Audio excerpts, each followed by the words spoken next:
Pernah nggak sih dengar istilah keuangan negara dan langsung mikir, wah ini pasti rumit banget, sesuatu yang kayaknya cuma buat para ahli ekonomi aja gitu. Tapi sebenarnya kita bisa loh memahaminya dengan cara yang jauh lebih simpel. Coba deh bayangin aja negara kita ini seperti sebuah rumah tangga raksasa.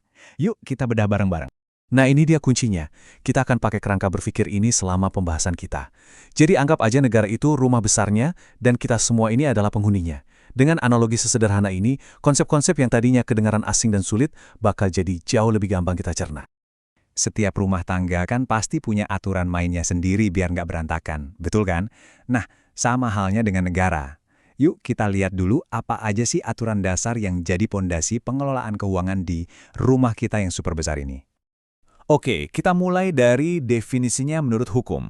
Jadi, keuangan negara itu pada dasarnya adalah semua hak dan kewajiban negara yang bisa diukur pakai uang. Sederhananya gini, hak itu artinya negara boleh narik pendapatan, kayak pajak. Sementara kewajiban berarti negara harus keluarin uang buat belanja, kayak bayar gaji atau bangun jalan. Semuanya masuk hitungan. Sekarang penting banget nih buat kita bedain dua istilah ini. Negara itu ibarat keseluruhan rumahnya, bangunannya, tanahnya, perabotannya, dan semua orang yang tinggal di dalamnya. Ya, kita semua ini bagian dari negara. Nah, kalau pemerintah itu lebih kayak manajer atau kepala rumah tangganya. Dialah yang bertugas ngurusin rumah itu sehari-hari. Oke, setelah kita tahu aturan mainnya, sekarang saatnya bagian yang seru nih. Kita bakal coba intip apa aja sih sebenarnya isi brankas atau aset-aset yang dimiliki oleh rumah tangga besar kita ini. Nah, yang menarik, ternyata ada dua cara buat ngelihat kekayaan negara ini. Dalam arti sempit, kita cuma ngomongin APBN, atau anggaran pendapatan dan belanja negara. Ini tuh ibaratnya uang tunai di dompet yang siap dipakai buat belanja kebutuhan harian. Tapi, dalam arti luas, cakupannya jauh lebih besar. Ini mencakup semua aset negara, termasuk BUMN.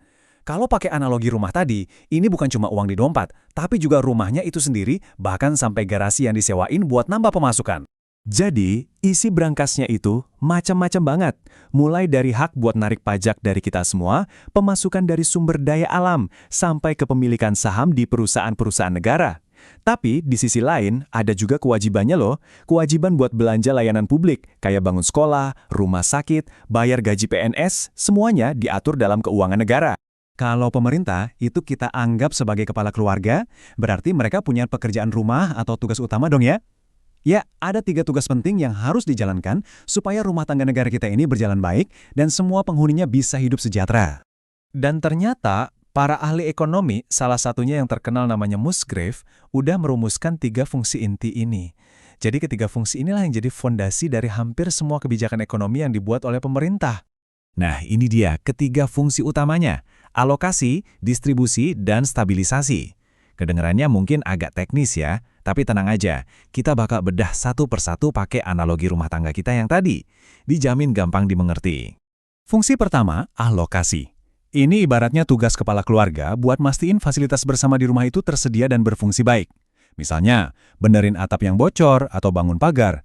Pemerintah itu nyediain hal-hal penting yang kita butuhin bersama tapi susah kalau kita bikin sendiri-sendiri.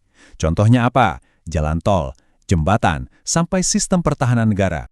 Yang kedua, fungsi distribusi. Nah, kalau yang ini soal keadilan. Coba bayangin kepala keluarga lagi bagi-bagi kue, tugasnya adalah mastiin semua anggota keluarga di meja makan dapat bagian yang adil. Pemerintah melakukan ini dengan cara narik pajak dari yang lebih mampu, terus hasilnya dipakai buat ngasih subsidi atau bantuan ke yang kurang mampu. Contoh paling gampang, subsidi BBM atau bantuan sosial. Dan yang terakhir, fungsi stabilisasi. Ini adalah peran kepala keluarga buat menenangkan si isi rumah waktu lagi ada badai ekonomi. Misalnya waktu harga-harga tiba-tiba naik gila-gilaan, pemerintah berusaha ngerem laju inflasi. Atau waktu banyak orang kehilangan pekerjaan, pemerintah berusaha ciptain lapangan kerja baru. Intinya menjaga ekonomi tetap tenang dan stabil. Terus pertanyaannya, gimana caranya pemerintah ngejalanin ketiga tugas super penting tadi? Nah, disinilah perkakas utamanya keluar, yaitu kebijakan fiskal. Ini adalah cara pemerintah mengatur uang masuk dari pajak dan uang keluar buat belanja negara. Tujuannya yaitu tadi, buat mengarahkan ekonomi ke kondisi yang lebih baik. Oke, setelah kita bahas panjang lebar soal definisi, aset, sampai tugas pemerintah, mungkin ada yang bertanya, terus apa hubungannya sama saya? Emangnya ini penting banget buat kehidupan saya sehari-hari? Jawabannya, penting banget. Karena pada akhirnya, di balik semua istilah yang kedengaran rumit tadi, intinya cuma satu. untuk meningkatkan kualitas hidup kita semua. Jalanan mulus yang kita lewati, sekolah anak-anak kita, sampai rasa aman yang kita nikmati setiap hari, semua itu adalah hasil nyata dari pengelolaan keuangan negara.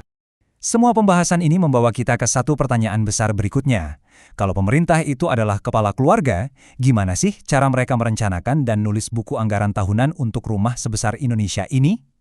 Nah, itu topik yang super menarik buat kita bahas di kesempatan selanjutnya.